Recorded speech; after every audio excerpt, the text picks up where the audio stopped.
시청자 여러분 안녕하십니까? NBN 이슈 털기 김남우입니다. 오늘도 역시 저희 내외경제TV의 두 기자분들 모셨습니다. 먼저 내외경제TV 신용수 기자 나왔습니다. 안녕하세요. 안녕하세요. 내외경제TV 신용수 기자입니다. 네, 그리고 맞은편에 이한수 기자 나왔습니다. 기자님 안녕하세요. 안녕하세요. 내외경제TV 이한수 기자입니다. 2002년이었죠. 우리나라 스포츠의 역사, 그리고 특히 축구의 역사에 있어서 정말 잊을 수가 없는 한 해였는데요. 그때는 전 국민이 모두가 다 축구에 빠져서 살았다고 해도 과언이 아닐 정도로 뜨거운 2002년이었습니다. 우리 두 기자분들은 그때 기억나세요, 좀? 제가 중학교 3학년이었는데 그때 제가 축구에 정말 처음 빠져들게 된 계기가 아니었나. 네, 그때 월드컵을 계기로 해서요. 그렇죠. 네, 네. 그때 아마 기자님. 대한민국 국민이라면 다 거리로 뛰쳐나가서 응원을 하지 않았을까. 네, 그렇죠. 모두 다 그 빨간 티셔츠 하나씩은 다 있었던. 네, 예. 그렇죠. 그 저도 있고. 네. 네, 그렇습니다. 이처럼 기억에서 또 잊혀지지가 않는데요. 15년이 지났는데도 불구하고. 근데 요즘에는 이제 국민들에게 희열을 줄 수 있을 만한 어떤 별다른 그런 승전보는 딱히 전해지고 있지가 않는 것 같아요. 좀 안타까운 현실인데요. 최근에 또 감독이 자주 교체가 되기도 했었고요.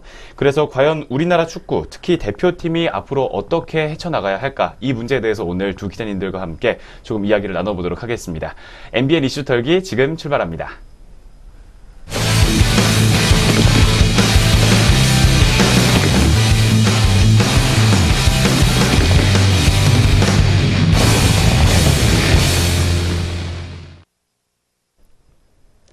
네, 바로 어제 보도가 있었습니다. 한국의 피파 랭킹이 62위로 떨어졌다는 보도였는데요. 중국이 57위를 또 하게 된 거에 비해 봤을 때 심각한 수준으로 떨어졌다. 이런 평가가 나오고 있습니다. 좀 자세한 내용을 한번 전해주시겠습니까? 예, 피파가 16일 오후 공식 홈페이지를 통해서 피파 랭킹을 이제 공개했는데요. 여기 우리나라가 지난 9월에는 51위였는데 네. 연이은 A매치의 패배로 인해서 순위가 계속 하락했습니다. 62위를 기록했고 중국은 10월 동안 A매치를 하지 않아서 네. 그러니까 그 점수 그대로 유지됐기 때문에 점수 하락이 없어서 57위를 유지하고 있습니다. 네, 뭐 1993년도에 피파에서 랭킹을 처음 산정을 한 이후에 네. 지금 가장 낮은 최악의 지금 순위를 기록을 했는데요. 네. 중국한테 일단 뒤진 거는 이번에 최초입니다. 아, 네. 네, 이번이 최초고 그렇군요. 중국에서는 사실 중국은 우리나라 경기를 하면 이제 공안증이라는 말이 있듯이 한국 축구를 굉장히 무서워하는 부분이 있는데 이번에 순위가 변경이 되자마자 중국 언론에서는 벌써 이제 축제 분위기가 나오고 있고요. 네. 한 중국의 언론에서는 일면 제목을 소림 쿵푸가 태권도를 이겼다. 네. 이런 제목으로 일면 기사를 내기도 네. 했습니다. 실제로 우리나라랑 붙어가지고 이긴 것도 아닌데 이 피파 랭킹 순위만 가지고 정말 축제 분위기가 일어났다. 이런 평가까지 나오고 있습니다. 그렇다면 최근에 도대체 대표팀의 경기 결과가 어땠길래 이렇게 최악의 랭킹을 기록을 한 걸까요? 신태용 감독이 지난 7월이었죠. 지난 7월에 대표팀 감독으로 선임이 되고 난 이후에 총 4번의 경기를 치렀습니다. 네, A매치로. 네, A매치 4번의 경기를 치렀고 네. 그래서 결과가 2무 2패죠. 네. 2무 2패로 별로 좋지 않은 성적을 거뒀습니다. 러시아 월드컵 예선 경기에서 이란하고 우즈베키스탄의 0대0 무승부를 기록을 했고요. 그리고 이후에 유럽 원정 경기에서 러시아와 모로코에 각각 패배를 했습니다. 러시아 같은 경우는 2대4로 패를 했고요. 네. 모로코한테는 1대3으로 패를 했습니다. 특히나 모로코 같은 경우에는 1군 선수들을 대부분 배제를 하고 2군 선수들이 대거 이제 나왔었는데도 불구하고 저희가 패를 해서 좀 충격을 줬습니다. 네. 2무 2패. 단 한 번의 승리도 없었다는 건데요. 여론이 요새 또 많이 안 좋을 것 같은데 여론은 좀 어떻습니까? 네, 사실 여론이 좋을 수가 없죠. 네, 그렇죠. 네. 지금 그 전에도 이미 경기력, 뭐 전술 그리고 선수 기용 등에 대해서 논란이 계속 되고 있었었는데 이번에 이제 피파 랭킹까지 내려가면서 여론이 상당히 지금은 안 좋은 상태입니다. 특히나 우리 국민들은 아까 이제 얘기했듯이 2002년에 4강 신화를 한번 경험을 했었기 때문에 네. 그때와 너무 다르다 이런 얘기를 많이 네, 되고 있죠. 맞습니다. 또 2002년 월드컵 때 엄청난 신화를 거뒀기 때문에 기대치가 굉장히 올라가 있는 상태이기 때문에 좀 여론이 안 좋은 것 같습니다. 그러면 2002년과 비교를 좀 해본다면 도대체 어떤 부분에서 약점들이 있길래 이렇게 비판이 나오고 있는 건가요? 표면적으로는 가장 이제 월드컵 경기 내용을 볼 수가 있습니다. 경기 네. 결과인데요. 2002년에는 초반에 이제 평가전에서는 비록 뭐 히딩크 감독이 별명이 5대 0이다 이런 얘기들을 많이 듣긴 했지만 이후에 그 훈련에서 가능성을 많이 봤다 이런 평가가 있었고 또 특히나 지금과는 다른 좀 이렇게 끈질긴 수비력 네. 이런 것들이 평가를 많이 받았기 때문에 네, 그런 면에서는 2002년을 생각하는 사람들이 많죠. 하지만 2002년 월드컵 당시에는 국가적인 차원의 대한축구협회에서 전폭적인 지원도 있었습니다. 이제 예를 들면은 당시와 지금을 비교하면 합숙 기간은 물론 음식과 숙박, 스태프의 수에서 지금과 큰 차이가 있었습니다. 당시에는 해외파가 없었기 때문에 선수 소집이 원활했습니다. 게다가 무려 히딩크 감독이 취임한 후에는 1년 6개월 동안 32차례에 걸친 A매치가 펼쳐졌거든요. 네. 또한 이제 K리그 구단의 희생으로 월드컵 개막 6개월 전부터 상시 합숙 체제가 만들어졌다고 합니다. 이런 그 상시 합숙 체제로 인해서 선수 개개인의 기량도 훌륭했지만은 팀워크가 이제 뒷받침할 수 있었죠. 네. 성적을 낼 수 있는 가능성이 높아진 상태였지만 현재는 그렇게만큼 그 지원을 할 수 없는 상황입니다. 네. 예, 15년이 지난 현재에는 해외파가 다수를 지금 차지하고 있고요. 피파가 정한 A매치 기간이 정해져 있기 때문에 그 기간 내에는 합숙 훈련을 할 수 없습니다. 정해진 기간 내에 이제 해외 구단에서 선수에 대한 착출을 강요할 수 없는 상황에서 팀워크를 다지기는 어렵다는 얘기가 중론을 이루고 있습니다. 네, 그렇습니다. 이 대표팀에 대한 지원과 그리고 A매치 기간, 그리고 팀워크 부분에서 좀 차이가 있었다라고 정리를 좀 해주셨어요. 그럼 이제 2002년 이후에 우리 대표팀의 감독을 맡았던 그 감독들은 부담감이 정말 심했을 것 같은데 어떤 감독들이 또 어떤 일들이 있었나요? 그렇습니다. 앞에서도 말씀을 드렸지만 2002년 월드컵을 기준으로 삼는다면 사실 어느 경기도 비교를 할 수 없습니다. 그쵸. 사실은 그때 당시에 워낙 또 잘 했었고 네. 그래서 2006년에 아드보카트 감독 그리고 2010년에 허정무 감독 2014년 때 홍명보 감독 등도 경기를 할 때마다 거의 뭐 비난을 많이 받았습니다. 네. 앞서서 신 기자님이 얘기한 대로 대한축구협회의 뭐 전폭적인 지원과 그리고 뭐 합숙 훈련 같은 부분들이 연결이 되면 당연히 좋은 결과로 이어질 수 있겠죠. 근데 과연 해외에서도 이러한 합숙 시스템이 이루어져 있느냐? 그렇게 생각을 하면 이제 그렇지는 않다는 겁니다. 해외에서 그렇지 않고 또 히딩크 감독이 그동안 어떤 전술이나 그런 훈련 시스템들을 마련을 해왔을 텐데 15년이 지난 지금 네. 그때의 모습이 감독에게서도 또 선수에게서도 보여지지 않다 보니까 네. 그 총괄을 하고 있는 감독에게 책임을 물을 수밖에 없는 겁니다. 네, 그렇습니다. 그러면 이제 이번에 심태용 감독의 선임 이후에도 경기 성적 이외에 또 다른 부분에서 구설수가 좀 있다고 하던데 이건 어떤 이야기들이 전해지고 있는 건가요? 일단 선임 과정에서도 좀 문제가 있었는데요. 네. 율리 슈틸리케 감독이 네. 단 2경기를 남겨놓고 본선 진출까지 경질이 됐습니다. 대한축구협회에서 그 성적 부진 등의 이유로 이제 경질을 당하게 됐는데요. 사실 2경기밖에 안 남은 상태이기 때문에 이 경질을 한다는 것 자체가 좀 약간 논란이 있었고 그 이후에 이제 거론됐던 사람이 허정무 한국프로축구연맹 부총재 그리고 김호곤 축구협회 부회장, 정혜성 대표팀 수석 코치 그리고 신태용 감독 등이 이제 후보군에 올랐었습니다. 그래서 신태용 감독이 이제 대표팀 감독 선임이 됐는데 이제 한국 대표팀 선수들을 가장 잘 알고 있다. 그리고 전략과 전술이 뛰어나다. 이런 이유로 이제 선임이 됐죠. 다만 이렇게 선임이 됐긴 했지만 불안한 경기력으로 이제 분위기 좋지 않던 대한민국 축구협회와 이제 축구계에 찬물을 끼얹는 일도 발생했습니다. 바로 조중현 그 전 축구협회 회장의 배임 혐의입니다. 서울지방경찰청 진흥범죄수사대는 지난 9월에 조 전 회장을 비롯한 전직 축구협회 임직원 11명을 업무상 배임 혐의로 그리고 직원 이모 씨를 사기 혐의로 불구속 입건했다고 밝혔습니다. 이들은 협회 공금을 사적으로 운용했고 심지어 이렇게 골프를 치기 위해서 1,400만 원을 쓰기도 했다는 사실이 드러났습니다. 네. 이 외에 이제 그 이회택 전 부회장 등 임직원은 골프장과 유흥업소에서 공금을 썼다고 합니다. 이러한 사건이 터지자 축구계와 이제 그 사회적에서는 큰 문제로 떠오르기도 했습니다. 이렇게 축구계 내에서는 대내외적으로 이제 안 좋은 분위기 내에서 축구협회를 하나만 비난이 쏟아질 수밖에 없습니다. 심지어 청와대 국민청원까지 이어지기도 했고 해서 축구협회 폐쇄해달라, 멈춰야 된다 라는 이제 논란도 있었고요. 네. 축구 대표팀의 이러한 부진한 경기력에서 또 축구협회에 대한 이 쇄신과 폐지에 대한까지 그리고 또 국정감사까지 해야 되는 거 아니냐 라는 얘기가 나오는 등 비난의 목소리가 이어지고 있는 상황입니다. 그러다 보니까 계속 이제 구설수가 이어지거든요. 네. 이게 어느 정도 신뢰를 지금 잃은 상태이기 때문에 그래서 우즈베키스탄하고 비긴 이후에 러시아 월드컵 최종 예선 결과가 나오지 않은 상태에서 행가리를 쳤다. 네. 이런 구설수가 나왔었습니다. 이제 이후에는 그게 사실은 아니었고 행가리를 치긴 쳤지만 이제 결과를 알고 쳤다 이렇게 이제 해명이 나왔는데요. 네. 근데 이제 문제는 과연 행가리를 칠 만큼 그 우리가 경기력을 보여줬느냐. 네. 지금 이거거든요. 네. 0대0 무승부로 했고 결국에는 이란의 경기 결과, 그러니까 이후 이란과 시리아의 경기 결과에 따라서 본선 진출이 확정되는 상황이었는데, 그러니까 우리가 자력으로 올라간 게 아니니까요. 네. 근데 과연 행가리를 칠 만한 여유가 있었느냐 이런 게 문제가 됐죠. 네. 사실 구설수가 네. 끊이지 않고 있는 상황이네요. 네. 네. 본선을 어쨌거나 진출을 했는데 이 본선 진출 후에 히딩크 감독이 다시 한번 대표팀 감독으로 복귀를 한다. 이런 이야기를 또 한번 뜨겁게 달아올랐던 적이 있었거든요. 이 얘기를 또 자세하게 정리를 해주실 수 있을까요? 대한민국 축구 팬들에게 그 히딩크 감독이 가지는 위상은 어마어마합니다. 네. 이런 상황에서 이 갑자기 본선 진출 후에 히딩크 감독의 복귀설이 이제 언론을 중심으로 터올렸는데요. 히딩크 재단의 노재호 사무총장은 히딩크 감독이 지난 6월 국제축구연맹 컨페런스컵 해설을 위해 러시아에 갔을 때 동행한 자리에서 한국 축구에 봉사하고 싶다는 뜻을 밝혔다라고 전했습니다.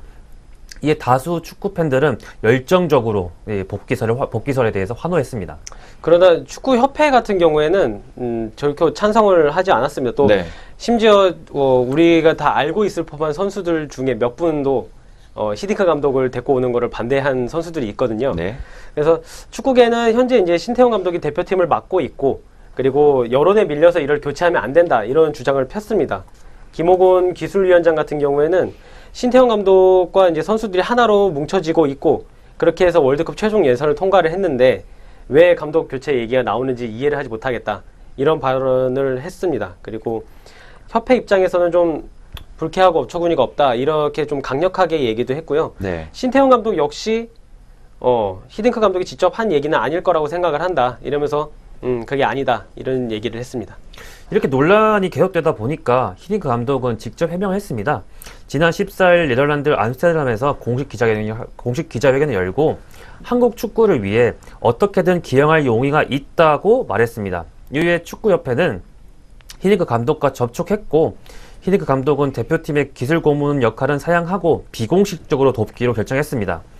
이렇게 그 히딩크 감독이 직접 언급을 하면서 이러한 논란은 좀 일단락됐지만 축구협회에 대한 불신 그리고 이제 이 부진한 경기력 논란 때문에 일이 더 커졌다고 저는 보고 있습니다. 네.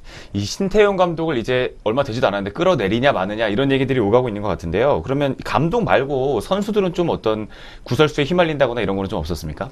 가장 많은 분들이 기억하는 게 아마 김영권 선수의 말을 많이 기억을 할 텐데요. 이란과 예선전을 치른 이후에 그 경기력 부진에 대한 인터뷰를 하니까 김영권 선수가 그런 얘기를 했죠. 이제 훈련하면서 세부적인 전술들을 맞춘 게 있었는데 우리 그 응원단의 함성 때문에 경기장 함성이 너무 커서 네. 소통이 잘 되지 않았다. 네. 네, 이런 말들을 했습니다. 사실 선수로서 이 응원에 대한 부분을 이렇게 거론을 했다는 것 자체에 네. 여론의 문매를 많이 맞았죠. 네, 좀 경솔하다 이런 판단이 좀 들 수가 그렇죠. 있겠죠. 예. 네.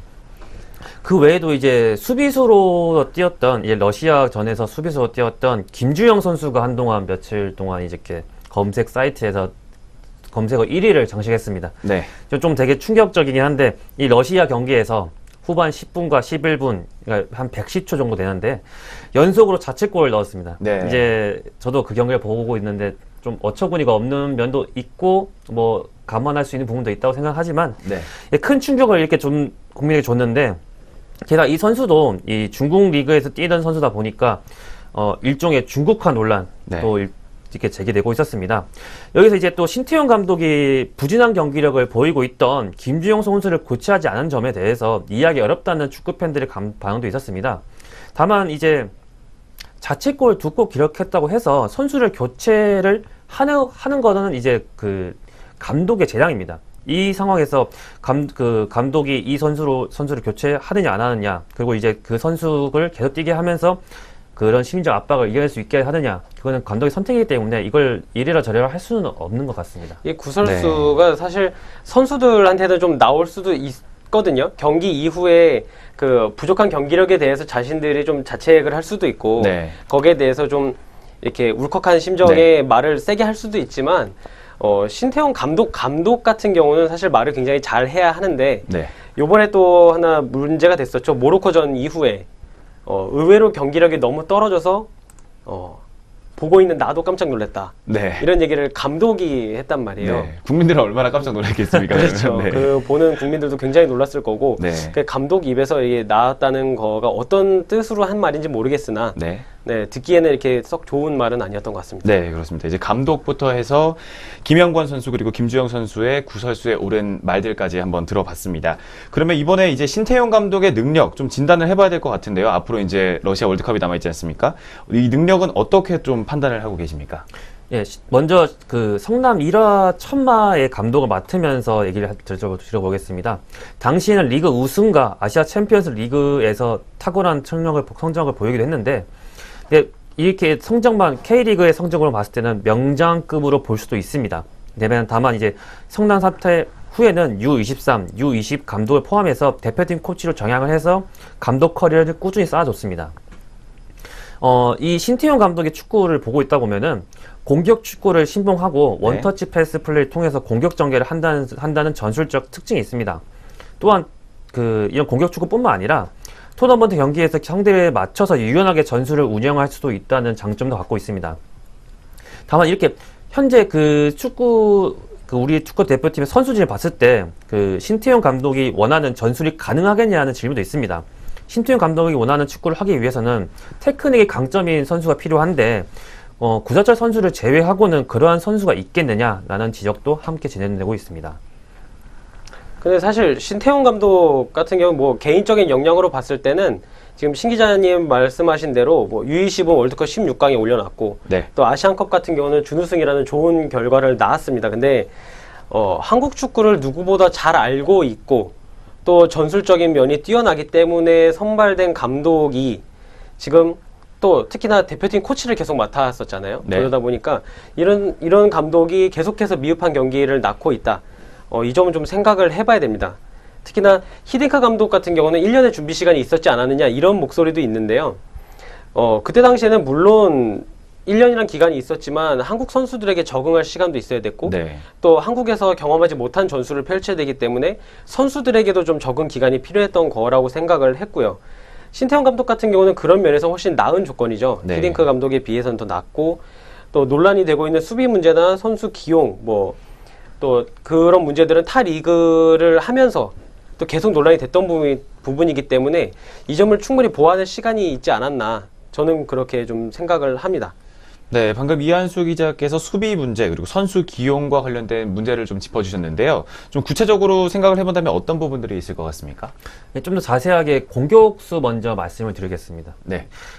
손흥민 선수에 대한 사용법에 대한 지적도 있습니다. 소속팀 토트넘에서 손흥민 선수는 드리블을 줄이고 자유자재로 슈팅을 할 수 있게끔 이제 돕고 있습니다. 근데 국가대표팀 경기에서는 아무래도 이렇게 손흥민 선수가 유명한 선수이다 보니까 손흥민 선수를 위주로 마크를 하는 것이 대부분이게 됩니다. 네. 이렇게 전담 마크맨이 붙은 상황에서 슈팅 각도를 줄여서 이제 그 슈팅을 좀 자유롭게 할 수 없게 만들다 보니까 제대로 된 슈팅을 날릴 수 없게 되고 제대로 된 슈팅을 날릴 수 없게 되다 보니 골로 이어지기가 어려운 상황입니다. 네. 게다가 이제 손흥민 선수 스스로에 대한 그런 정신적인 부담감도 한몫하고 있는 것으로 보여집니다. 손흥민 선수는 이렇게 얘기를 드리겠고, 김신욱 선수에 대한 문제도 있습니다. 김신욱 선수는 나올 때마다 선수들, 감독들에 대한 기용이 좀 문제됐는데, 전북 현대 소속의 장신 공격수입니다.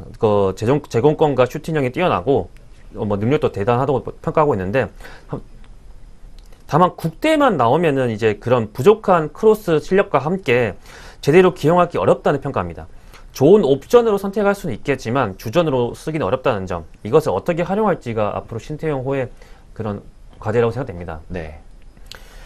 그리고 한데 이제 풀백 얘기를 한번 드려볼게요. 풀백은 이제 수비수이지만 공격적인 역할도 같이 해줘야 되는데, 그런 공격적인 능력을 부족한 풀백이 있다 보니까 풀백을 기용하기 어렵다 보니 수비수를 풀백으로 기용을 하고 중앙 수비수를 기용하다 보니까 공격력이 부족하다는 지적도 함께 제기되고 있습니다. 그러니까 이제 사실 전술적인 부분은 이게 대표팀하고 뭐 U20 그리고 아시안컵 이게 다 양상이 다르게 나와야 되거든요. U20 같은 경우는 아무래도 어린 선수들을 기용해서 진행을 하던 부분이다 보니까 공격적일 수밖에 없습니다. 사실 선수들이 공격적일 수밖에 없고 수비에 치중하기보다는 오히려 더 공격적으로 퍼버서 골을 많이 넣거나 네. 좀 약간 이런 쪽 그리고 전술에 있어서 변화를 많이 꾀하는 부분들이 많은데 지금 대표팀 같은 경우는 그렇지 않거든요. 대표팀들은 어느 정도 짜여진 부분이 있어야 되고 지금 말씀하셨던 수비적인 부분도 좀 결속력이 있어야 되는데 지금 굉장히 전술적으로 지금 수비를 뭐 3명을 일단 더 넣고 미드를 늘린다거나 이런 좀 안 쓰는 전술들을 많이 쓴 게 문제가 됐죠. 네, 이 전술적인 부분이랑 또 선수 기용에 관련된 부분, 어떻게 선수들을 활용을 할 수 있을까, 이런 부분에 대해서 두 기자님께서 정리를 한번 해주셨습니다. 그러면 이제 감독에 대한 문제로 다시 한번 돌아와 보자면요. 이 신태용 감독 체제 그대로 계속 유지를 해야 되느냐 말아야 되느냐 굉장히 여론이 또 분분한 걸로 알고 있습니다. 이 부분은 또 어떻게 생각을 하고 계신가요? 사실 이 감독의 모든 책임으로 돌려서 경질을 해야 되느냐 마느냐의 문제로 보기에는 사실 지금 시간이 정말 짧게 지나갔거든요. 네. 7월부터 이제 고작 한 3개월 정도밖에 안 됐기 때문에 이게 굉장히 좀 짧은 기간인데 그리고 또 이 부분을 감독의 문제로만 볼 것이냐. 사실 축구협회에 대한 비판도 굉장히 많거든요. 근데 하지만 감독이 지금 7개월가량 남은 상태에서 이대로 과연 가야 되느냐. 이 부분에 대해서는 반대 여론이 많습니다. 경질을 해야 된다는 얘기가 많은데 7개월가량 남은 상태에서 체제를 정비할 수 있겠느냐.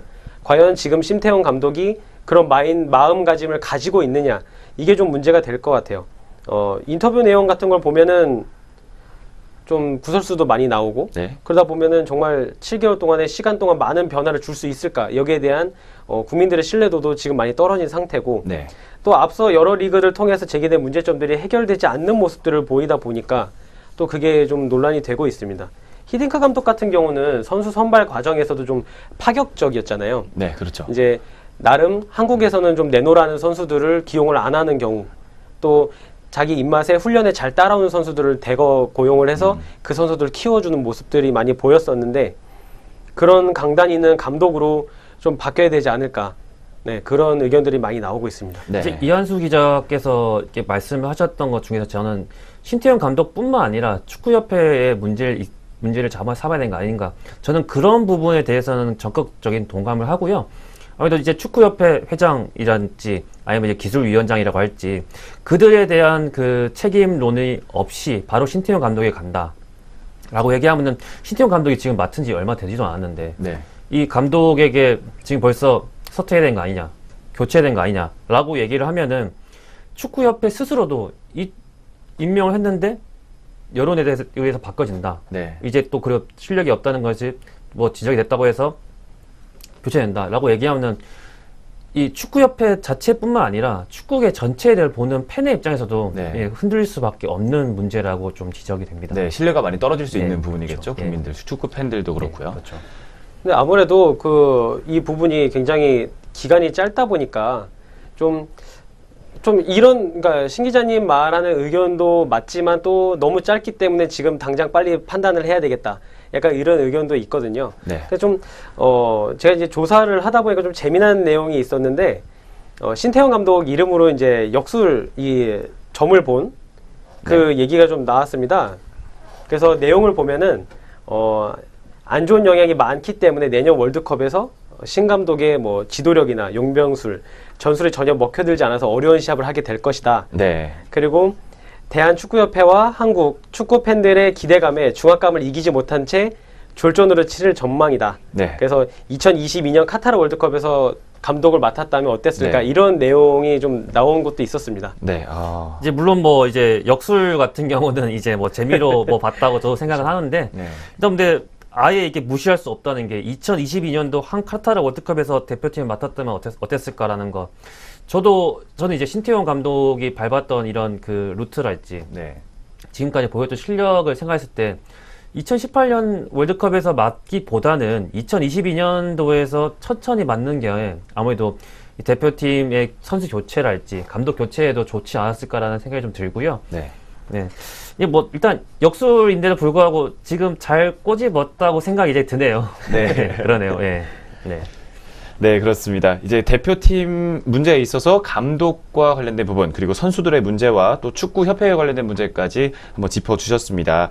이제 한마디씩 정리를 해주셔야 될 것 같은데요. 오늘 나눴던 이야기 이한수 기자부터 정리 한마디 해주시죠. 모든 책임을 선수나 뭐 감독에게 돌릴 수만은 없습니다. 네, 15년간 아무것도 변한 게 없는 축구협회 방침이나 오히려 좀 퇴보한 듯한 감독의 전술, 뭐 선수들의 마음가짐들이 좀 변화해야만 이 문제를 극복할 수 있다고 보고요. 만약 그게 해결이 되지 않는다면 이 모든 것을 눌러서 해결을 하고 끌고 나갈 수 있는 그런 좀 강단 있는 감독이 선임돼야 되지 않을까 그렇게 생각을 합니다. 네.